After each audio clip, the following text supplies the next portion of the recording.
ഒരിക്കൽ കൂടി ഡൽഹിയിലേക്ക് എത്തുമ്പോൾ വഖഫ് നിയമ ഭേദഗതിക്കെതിരായ ഹർജികളിൽ സുപ്രീം കോടതിയുടെ നിർണായക നിരീക്ഷണം ഇടക്കാല ഉത്തരവ് പുറപ്പെടുവിച്ചിട്ടില്ല. സ്റ്റേ നൽകാനാകില്ല എന്ന സുപ്രീം കോടതിയുടെ നിരീക്ഷണം വഖഫ് നിയമ ഭേദഗതിയെ തുടർന്നുണ്ടായ ആക്രമണങ്ങളിലും സുപ്രീം കോടതിയുടെ വിമർശനമുണ്ടായിട്ടുണ്ട്.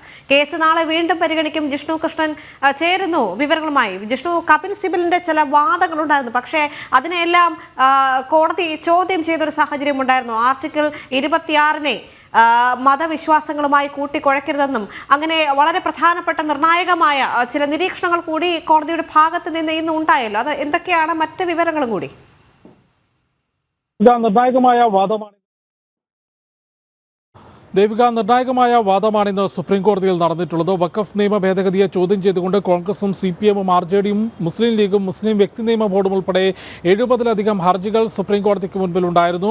2 മണി മുതൽ ചീഫ് ജസ്റ്റിസ് സഞ്ജീവ് ഖന്ന അധ്യക്ഷനായ ബെഞ്ചിന് മുൻപിൽ വാദം കേട്ടപ്പോൾ ദേവിക ചൂണ്ടിക്കാട്ടിയതുപോലെ കപിൽ സിബലും മനു അഭിഷേക് സിംഗ്വിയുമാണ് ഹർജിക്കാർക്ക് വേണ്ടി ഹാജരായിട്ടുള്ള മുതിർന്ന അഭിഭാഷകർ. ഇവർ ചൂണ്ടിക്കാട്ടിയത് കോടതിക്ക് മുൻപിലേക്ക് വെച്ചിട്ടുള്ള പ്രധാനപ്പെട്ട വാദങ്ങൾ എന്നുള്ളത് വഖഫ് നിയമ ഭേദഗതി ഭരണഘടന 25, 26, 32 ആർട്ടിക്കിളുകളുടെ ലംഘനമാണ്. കൂടാതെ വഖഫ് നിയമ ഭേദഗതി മുസ്ലിം മത ആചാരം തകർക്കുന്നതാണ് തുടങ്ങിയിട്ടുള്ള വാദങ്ങളാണ് കോടതിക്ക് മുൻപിലേക്ക് വെച്ചത്. എന്നാൽ ആർട്ടിക്കിൾ 26-നെ മത ആചാരവുമായി കൂട്ടിക്കെട്ടരുതെന്നും കൂടാതെ ഈ മുസ്ലിം വിഭാഗവുമായി ബന്ധപ്പെട്ടും നിയമനിർമ്മാണം നടത്തിക്കൂടെ എന്ന ചോദ്യവും എന്ന സുപ്രധാനമായ നിരീക്ഷണവും ചീഫ് ജസ്റ്റിസിന്റെ ഭാഗത്തു നിന്നുണ്ടായി. ഒപ്പം വഖഫ് നിയമ ഭേദഗതിക്ക് സ്റ്റേ നൽകാനാകില്ല എന്ന സുപ്രധാനമായ നിരീക്ഷണം, വാക്കാലുള്ള നിരീക്ഷണം സുപ്രീം കോടതി ചീഫ് ജസ്റ്റിസിന്റെ ഭാഗത്തു നിന്നുണ്ടായി എന്നുള്ളതാണ് ഈ കേസുമായി ബന്ധപ്പെട്ട് ഇന്ന് നടന്നിട്ടുള്ള ഏറ്റവും നിർണായകമായ കാര്യം. കൂടാതെ വാദം പുരോഗമിക്കുമ്പോൾ മുസ്ലിം വിഭാഗവുമായി ബന്ധപ്പെട്ട് നിയമനിർമ്മാണം നടത്തിക്കൂടെ എന്നും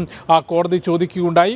വഖഫ് നിയമ ഭേദഗതി മുസ്ലിം മത ആചാരങ്ങൾക്കെതിരല്ല എന്നും വഖഫ് ബോർഡിനെ ഇല്ലാതാക്കുന്നതല്ല, പകരം വഖഫ് ബോർഡിന്റെ പ്രവർത്തനങ്ങൾ കൂടുതൽ സുതാര്യമാക്കുന്നതാണ് എന്നതാണ് കേന്ദ്ര സർക്കാർ സോളിസിറ്റർ ജനറൽ വഴി കോടതിയെ അറിയിച്ചിട്ടുള്ളത്. തുടർന്ന് ഈ വഖഫ് നിയമത്തിന് സ്റ്റേ നൽകാനാകില്ലെന്ന് നിരീക്ഷിച്ച കോടതി പകരം നിലവിൽ വഖഫായി പ്രഖ്യാപിച്ചിട്ടുള്ള ഭൂമികളിൽ ഒരു ഡീനോട്ടിഫിക്കേഷൻ ഉണ്ടാകരുത് എന്ന കാര്യം, അക്കാര്യത്തിലൊരു ഇടക്കാല ഉത്തരവ് പുറപ്പെടുവിക്കാമെന്ന് വ്യക്തമാക്കിയിരുന്നെങ്കിലും ഈ വിഷയത്തിൽ കൂടുതൽ വാദം കേൾക്കണമെന്നും കേന്ദ്ര സർക്കാരിന്റെ വിശദമായ വാദവും കേട്ട ശേഷം മാത്രമേ ഇടക്കാല ഉത്തരവ് പുറപ്പെടുവിക്കാവൂ എന്ന് സോളിസിറ്റർ ജനറൽ തുഷാർ മേത്ത കോടതിയോട് ആവശ്യപ്പെടുകയായിരുന്നു. തുടർന്ന് ഇടക്കാല ഉത്തരവ് പുറപ്പെടുവിക്കുന്നത് കോടതി ഒഴിവാക്കുകയും നാളെ വീണ്ടും കേസിൽ വാദം കേൾക്കാം എന്നുമാണ് കോടതി വ്യക്തമാക്കിയിട്ടുള്ളത്. രാജ്യത്ത് പാർലമെന്റ് പാസ്സാക്കുകയും രാഷ്ട്രപതി ഇതിനോടകം ഒപ്പുവെച്ചത് നിയമമായി മാറുകയും വഖഫ് നിയമ ഭേദഗതി ചെയ്തിട്ടുണ്ട്. അതിനെതിരെ ചോദ്യം ചെയ്തുകൊണ്ടാണ് കോൺഗ്രസും CPM-ഉം RJD-യും തൃണമൂലും ഉൾപ്പെടെയുള്ള പാർട്ടികൾ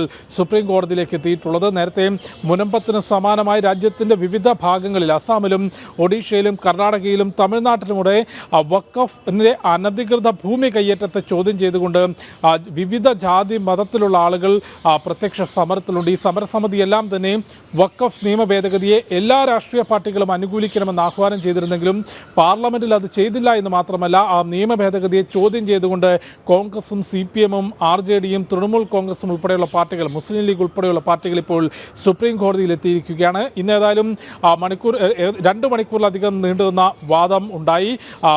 തുഷാർ മേത്ത അല്ലെങ്കിൽ തുഷാർ മേത്തയുടെ വാദം അംഗീകരിച്ചുകൊണ്ടാണ് ഇന്നൊരു ഇടക്കാല ഉത്തരവ് പുറപ്പെടുവിക്കാതെ നാളെ വീണ്ടും വാദം കേൾക്കാമെന്ന് കോടതി വ്യക്തമാക്കിയത്.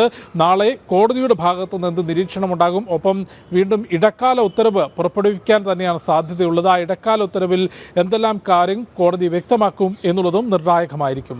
ദേവിക. ശരി ജിഷ്ണു.